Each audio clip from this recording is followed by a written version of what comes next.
Perkenalkan, nama aku Faisal Ahmad Hamudi. Saya tinggal di Bekasi, di Pekayon, dan umur saya 14 tahun.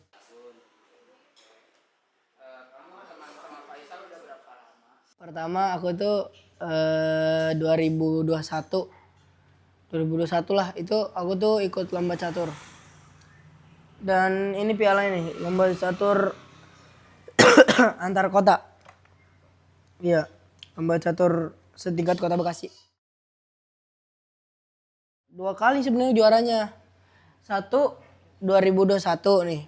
Nah, yang kedua itu masih baru nih 2024 kemarin. Mendali. Juara 1 juga catur, tingkat kota juga sama. Beda-beda tempat.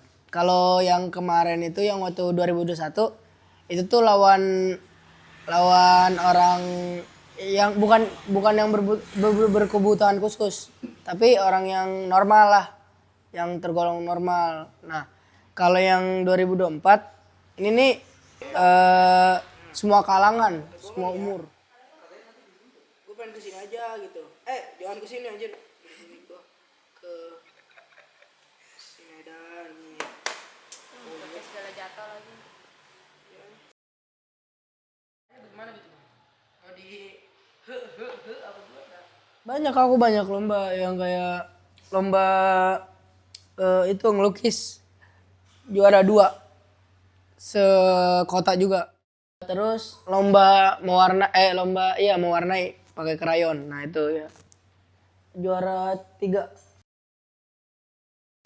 Kalau melukis ya udah pasti bukan kesulitan ya, tapi memang sulit. Karena bayangin aja yang kayak orang-orang yang punya tangan aja kan ya, itu ngelukis aja kadang suka nggak rapi gitu. Apalagi yang kayak aku kan gitu ya. Nah, tapi karena aku udah dari kecil ngelatihnya dari umur aku 8 tahun, itu tuh jadi sekarang lancar. Jadi ya bisa gitu. Jadi ngelihat foto, oh bisa nih langsung dilukis. Gitu. Kalau catur itu tuh sebenarnya kalau waktu nggak berpacu banget. Karena kalau di provinsi nggak 30 menit. Di provinsi itu waktunya lama banget, mau berjam-jam juga bisa. Kayak waktu itu salah satu temen aku juga termasuk aku main itu kan kalau di pertandingan kayak kota nih kayak dua ini nih. Ini tuh cuma 1 jam 30 menit minimal tuh. Nanti kan pencet-pencetan tuh. Nah, kalau di provinsi kayak kemarin aku sempat masuk catur provinsi, itu tuh waktunya itu makin naik. Nah, jadi bisa sampai 3 jam, 4 jam gitu. Tergantung kita mainnya. Nah, kalau dibilang apa yang paling susah? Catur. Karena catur itu buat mental down banget. Apalagi kalau kalah. Kita udah capek-capek mikir nih ya. Abis itu dikalahin, diskakmat. Gampang banget gitu. Jadi kayak, aduh. Aku aja 2 kali main catur itu sehari. Kan sehari itu kalau di provinsi itu di Bandung itu. Sehari itu 2 kali main catur. Besoknya langsung sakit aku. Karena benar-benar mikir, abis itu kalah juga. Capek jadinya. Tetep aja. Iya, mati benar. Karena kalau kata guru aku, nyerah itu bukan pilihan. Kalau kita kalah, coba lagi. Karena kan kita nggak tahu kita bakalan menang di percobaan keberapa kan.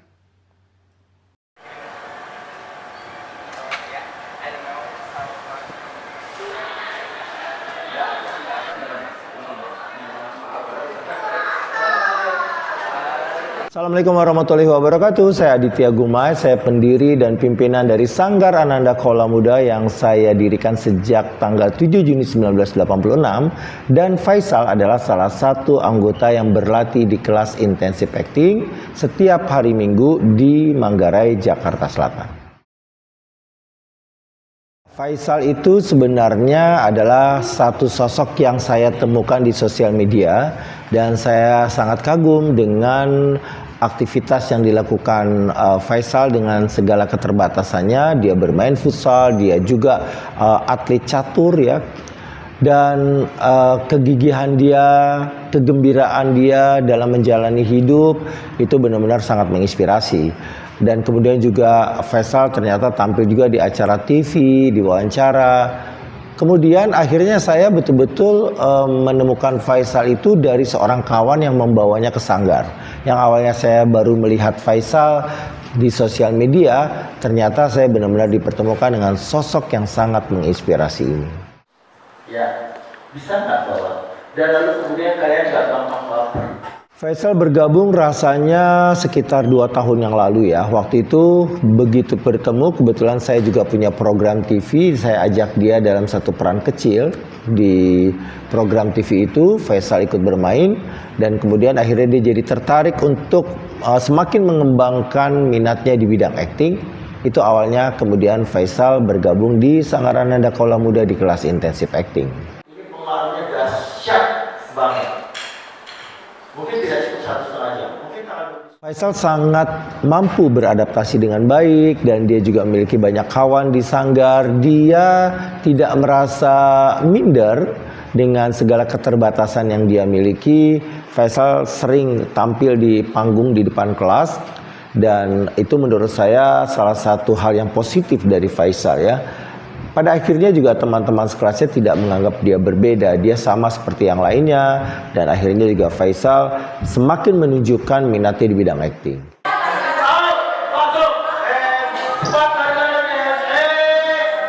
Sejauh ini sih saya tidak mendapatkan tantangan yang berarti ya. Mungkin memang karena keterbatasannya Faisal harus turun naik tangga ya karena kelas Sanggar itu ada di lantai 2 dan kemudian juga untuk perjalanan jauh, misalnya kita harus mengajak Faisal ke mall mungkin, atau ya saya harus mempertimbangkan ketika nanti Faisal mendapatkan peran dalam film ataupun sinetron saya, tentunya saya tidak bisa membuat satu peran yang memerlukan aktivitas fisik yang bisa menjadi kendala buat Faisal gitu.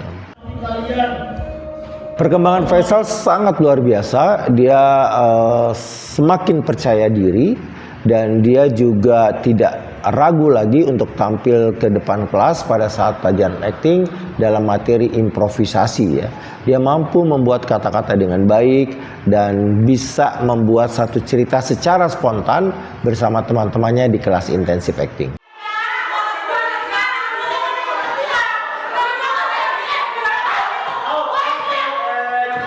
Harapan saya adalah Faisal pada akhirnya benar-benar bisa mandiri ya dan bisa mendapatkan juga bantuan apakah itu tangan palsu, kaki palsu sehingga dia bisa bergerak beraktivitas tanpa harus tergantung dengan ibunya saat ini yang selalu menemani Faisal kemana-mana dan juga saya yakin Faisal juga bisa sukses baik itu di entertainer ataupun di entrepreneur yaitu di bidang wirausaha. Saya selalu menyarankan Faisal untuk bisa membuat konten-konten menjadi satu video untuk affiliate ya, penjualan-penjualan produk yang pada akhirnya juga bisa mendapatkan penghasilan tambahan untuk Faisal dan saya yakin dia pasti mampu melakukannya karena kemampuan improvisasinya juga semakin bagus dan untuk seorang yang menjual produk berimprovisasi dengan lancar itu menjadi salah satu syarat.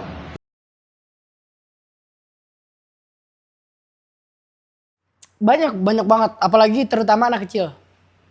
Nah itu tuh kalau anak kecil aku masih ngewajarin lah.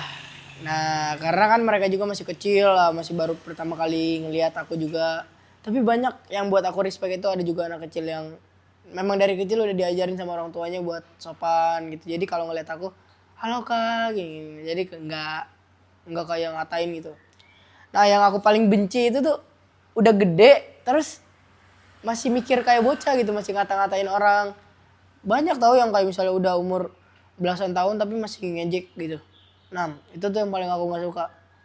Tapi temen aku selalu ngebelain. Terutama ada juga yang waktu itu aku kan ke bioskop tuh bareng sama teman-teman aku.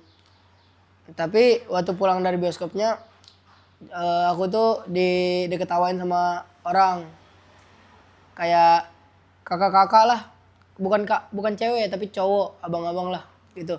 Nah terus dari situ teman aku tuh marah, terus hampir berantem tuh di bioskop itu. Tapi untung aku pisahin karena banyak orang yang ngeliat juga, banyak satpam yang ngeliat gitu. Jadi dulu tuh aku kan sering main di lapangan ya. Nah itu tuh aku tuh sering main bola dan sering ngeliat teman-teman gitu bisa banyak nggunain skill-skill bagus tuh. Nah dari situ tuh aku mikir kok aku nggak bisa ya. Nah tetap sih diajarin walaupun nggak bisa.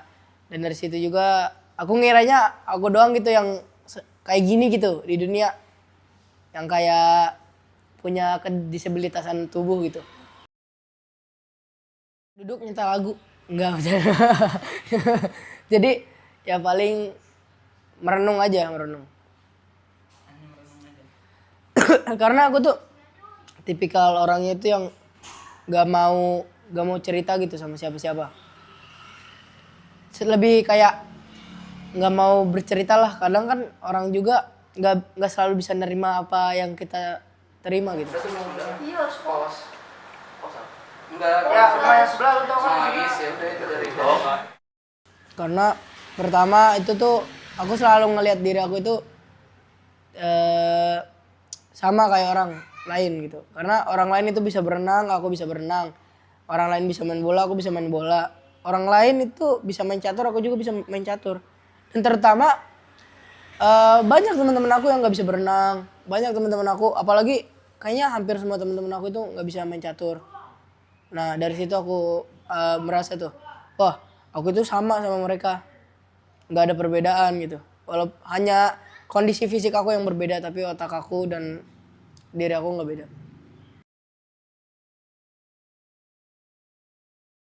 Kalau tangan kaki palsu aku nggak pakai, tapi dulu sempat pakai kaki palsu. Nah itu tuh aku pakai kaki palsu nggak nyaman sebenarnya karena pertama kan kaki palsu itu kan kalau misalnya buat orang yang cuma kakinya segini nih, nah itu tuh masih bisa tuh pakai kaki palsu yang langsung masang. Nah ini kan aku kaki palsunya yang harus masuk gitu ke pinggang. Nah itu susah tuh, nggak nyaman juga aku jadinya. Jadi aku tuh aku lepas aja karena aku nggak nyaman. Kursi roda, main itu aku kan masuk ke dalam kayak rumah teman aku itu rada masuk ke dalam gitu. Jadi aku naruh kursi roda di depan di gangnya dia, terus aku jalan ke rumah dia. Lompat sih, lebih lompat ya. Lebih lompat ya daripada jalan gitu lompat.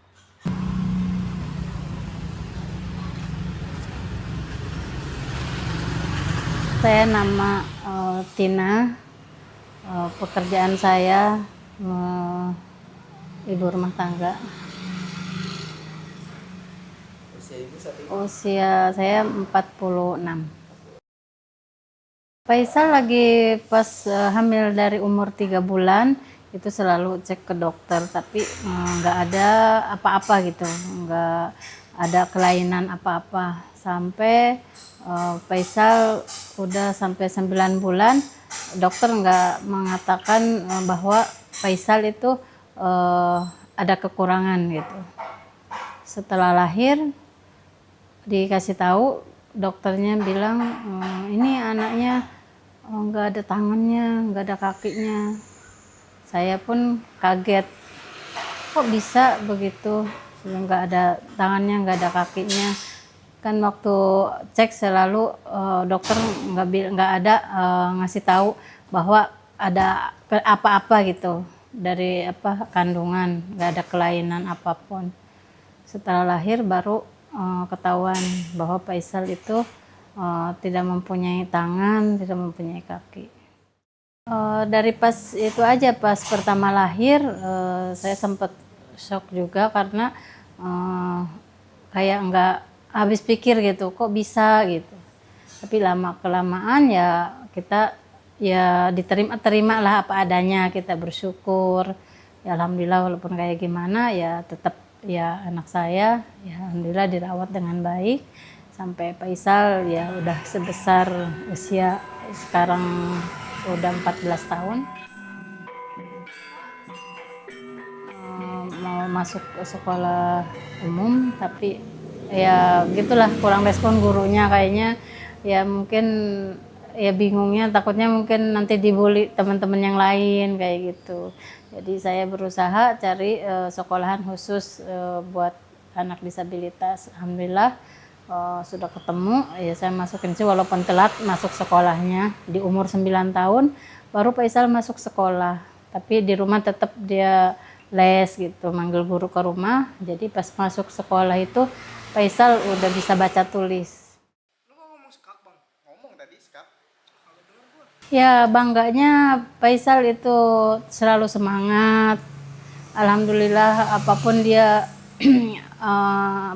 dia mau mencoba gitu. Jadi dia pun berusaha menghibur hati saya gitu. Jadi membuat saya juga bangga. Kadang-kadang nggak menyangka dia apa yang saya tidak masuk di pikiran saya, ternyata dia bisa. Ya, saya sih berharap untuk Faisal ke depannya dia menjadi diri sendiri. Faisal bisa sukses buat kedepannya, dia berusaha.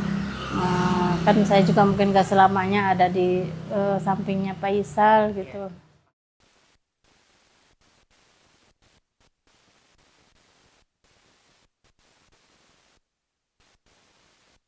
Berat sih.